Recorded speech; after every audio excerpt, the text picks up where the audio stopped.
The Wrong Man. Chapter 1. Tuesday morning. Marcus Washington adjusted his tie one last time before stepping out of his apartment at 7:45. At 32 years old, he had worked his way up from nothing to become a respected software engineer at a major tech company downtown. The morning sun caught the silver of his wedding ring as he locked his door, a reminder of Sarah and their two young children waiting for him to come home that evening. He walked the same route he had taken for 3 years, down Fifth Street, past the coffee shop where Mrs. Rodriguez always waved from behind the counter, and toward the subway station. Today felt different, though.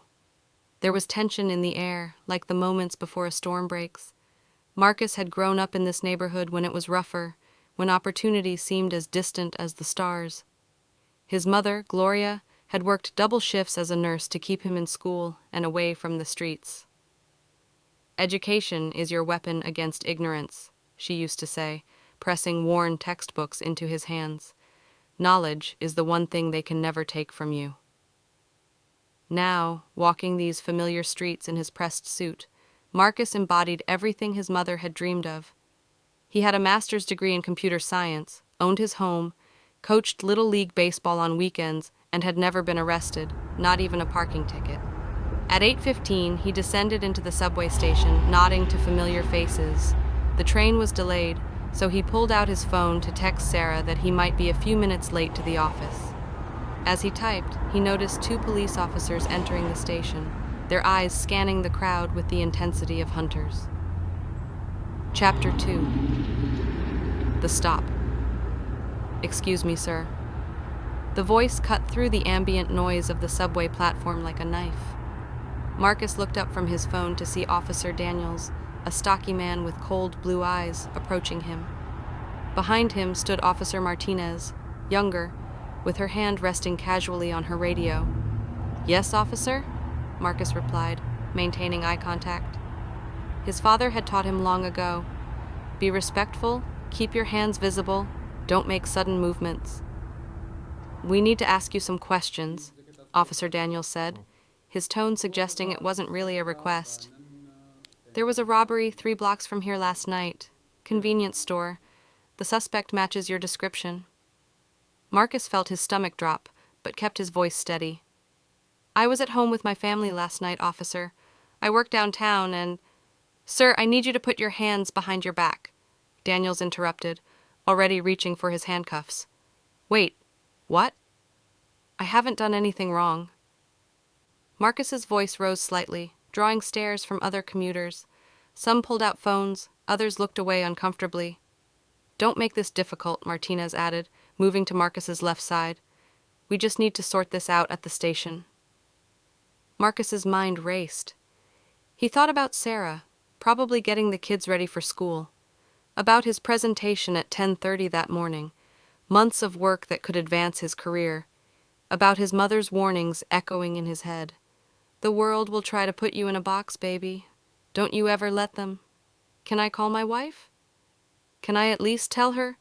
"You can make your phone call from the station," Daniels said, snapping the handcuffs into place with more force than necessary. Chapter 3. The Station. The police station smelled of industrial disinfectant and despair. Marcus had been fingerprinted, photographed, and placed in a holding cell with 7 other men. The concrete walls seemed to close in around him as the hours passed. At 11:30, Detective Reynolds, a tall woman with graying hair, finally came to speak with him. She carried a thick manila folder and wore the expression of someone who had seen too much. "Marcus Washington," she said, settling into the metal chair across from him in the interrogation room. 32 years old, software engineer, married with 2 kids. Clean record. "Yes, ma'am. Which is why I don't understand why I'm here." Reynolds opened the folder and slid a photograph across the table. It showed a grainy security camera image of a black man in a dark hoodie robbing a convenience store. The image was blurry, but the suspect appeared to be roughly Marcus's height and build. "Store clerk identified you from a photo lineup," Reynolds said, watching Marcus's reaction carefully. Marcus stared at the photo, his heart sinking. "That's not me. I've never even been in that store. I was home with my family. We ordered pizza and watched a movie." The receipt should still be on my kitchen counter. Pizza receipt doesn't prove you didn't leave the house later. My wife will tell you. Wives lie for their husbands all the time, Mr. Washington. For the next 2 hours, Reynolds pressed him with questions, showing him the same blurry photograph, the same lineup results. Marcus answered each. Chapter 4. The System. By evening, Marcus's case had taken on a life of its own. The robbery had been the fourth in the neighborhood that month, and there was pressure from City Hall to make an arrest. The convenience store owner, Mr. Park, had been beaten badly and was still in the hospital. The community was scared, angry, and demanding justice.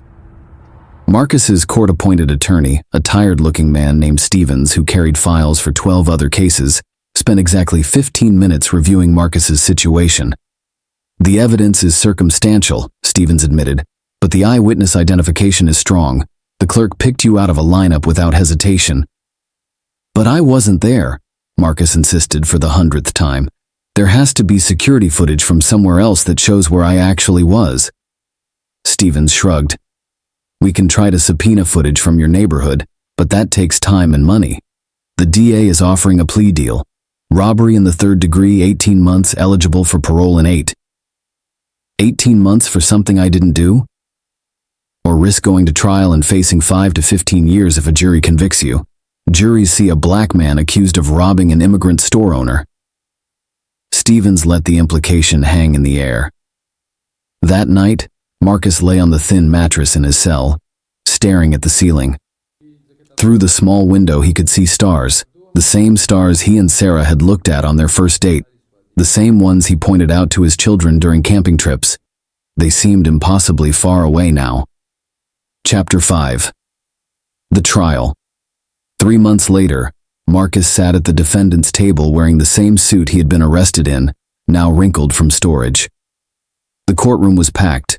Members of his church, his colleagues, his mother Gloria in the front row with tears streaming down her face. The prosecution's case was simple and compelling. Mr. Park, still recovering from his injuries, testified through an interpreter. His voice shook as he described the attack, pointing at Marcus when asked to identify his attacker. The clerk who had been working that night, a 19-year-old named Jenny, was equally certain. I'll never forget his face, she said from the witness stand. He looked right at me when he demanded the money. It was definitely him. The defense Stevens mounted felt weak by comparison. Character witnesses praised Marcus's integrity, his work ethic, his dedication to his family and community. But when it came to concrete evidence of his innocence, there was little to offer. The pizza receipt had been thrown away weeks before the arrest. Security footage from nearby businesses had been recorded over or was too poor quality to be useful. Sarah testified about their evening at home, but under cross-examination, she admitted she had fallen asleep during the movie and couldn't be certain Marcus hadn't left the house later. During closing arguments, the prosecutor painted a picture of a desperate man facing financial pressures who made a terrible decision. He pointed to Marcus's student loans, his mortgage, his children's daycare costs. Ladies and gentlemen of the jury, the prosecutor said, his voice rising with conviction, the evidence is clear. The victim identified the defendant. The witness identified the defendant. Sometimes the truth is painful, but it's still the truth. Stevens's closing argument felt half-hearted in comparison, asking for reasonable doubt in a case where doubt felt increasingly unreasonable. Chapter 6. The Verdict. The jury deliberated for 6 hours. Marcus watched their faces as they filed back into the courtroom, carefully blank expressions that revealed nothing. The foreman, a middle-aged white man in a blue shirt, stood when asked for the verdict. On the charge of robbery in the first degree, we find the defendant guilty. The word hit Marcus like a physical blow. Behind him he heard his mother's sob, Sarah's sharp intake of breath, the murmurs of disbelief from his supporters.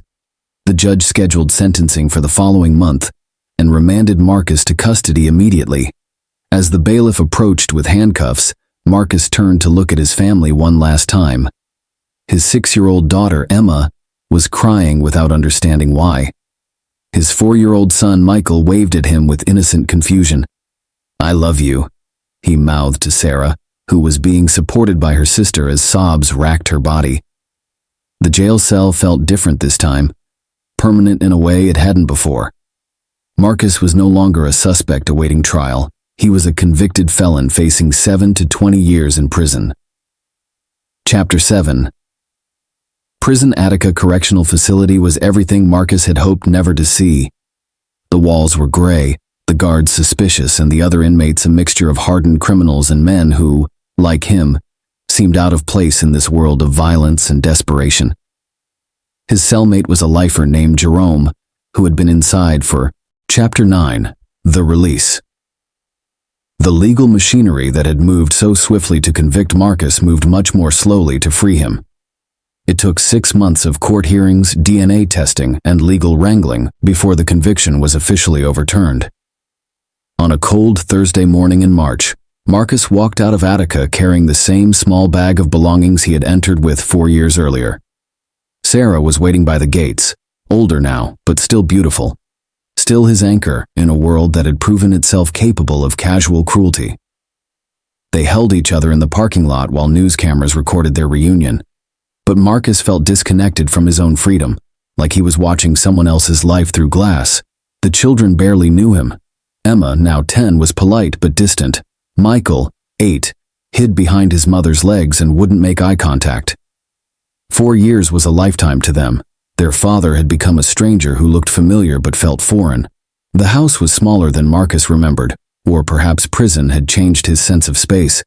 Sarah had kept his home office exactly as he had left it, but the computer was ancient now, the software engineering skills he had worked so hard to develop obsolete in an industry that moved at digital speed. Chapter 10. The Aftermath. The city settled the wrongful conviction lawsuit for $2.3 million, a sum that seemed enormous but felt inadequate compensation for 4 lost years. The money couldn't restore his relationship with his children, couldn't undo Sarah's exhaustion from carrying the family alone, couldn't erase the knowledge that the system he had trusted had betrayed him completely. Marcus struggled with depression, with anger, with a sense of displacement that therapy helped, but couldn't fully heal. He had nightmares about cell doors slamming shut, woke up in cold sweats reaching for walls that weren't there. The media attention was intense but brief. He appeared on talk shows, was interviewed for documentaries about wrongful convictions, became a symbol of systemic failure. But symbols aren't people, and when the cameras left, Marcus was still a man trying to rebuild a life that had been stolen from him. He started speaking at law schools, at police academies, at community centers. He talked about the danger of rushed judgments, about the fallibility of eyewitness testimony, about the human cost of a justice system more concerned with closing cases than finding truth. The most dangerous phrase in law enforcement, he would tell audiences, is "that's good enough," because someone's life is never good enough to sacrifice for convenience. Chapter 11. The Shocking Truth. 5 years after his release, Marcus was contacted by Detective Reynolds, the same woman who had interrogated him years earlier. She was retiring and wanted to speak with him privately. They met at a small diner downtown, the same neighborhood where his nightmare had begun. Reynolds looked older, worn down by decades of cases and the weight of mistakes that couldn't be undone. She ordered coffee with shaking hands and wouldn't meet his eyes initially. "There's something you need to know about your case," she said finally. Something that never came out in the appeals or the media coverage. Marcus felt his stomach tighten. After everything he had been through, he wasn't sure he could handle another revelation. "We knew," Reynolds said, her voice barely above a whisper. "Not from the beginning, but early on. Maybe 3 weeks into your incarceration, we started getting tips about Devin Brooks. His ex-girlfriend called, said he had been bragging about robbing stores and letting some college boy take the fall." The words hit Marcus like a physical blow. "You knew I was innocent?" The DA's office knew, the chief knew, but by then, there was so much pressure to solve these robberies and you had already been charged. Brooks had skipped town, and finding him would have meant admitting we had made a mistake. Reynolds finally looked up, her eyes red-rimmed with what might have been tears or simply exhaustion. "The decision was made at the highest levels, keep you in prison while we quietly looked for Brooks. When we found him, We'd arrange for your conviction to be overturned and make it look like new evidence had emerged. 4 years, Marcus said, his voice hollow. You let me sit in prison for 4 years when you knew I was innocent. The plan was to find Brooks within months, not years. But he was good at staying hidden, and other cases took priority. You became forgotten. A problem we'd solve eventually. Marcus stared at her, trying to process the magnitude of what she was telling him. It wasn't just systematic failure or unconscious bias or the limitations of an imperfect system. It was a conscious choice to sacrifice his life for bureaucratic convenience. Why are you telling me this now? Because I'm dying, Reynolds said simply. Cancer. 6.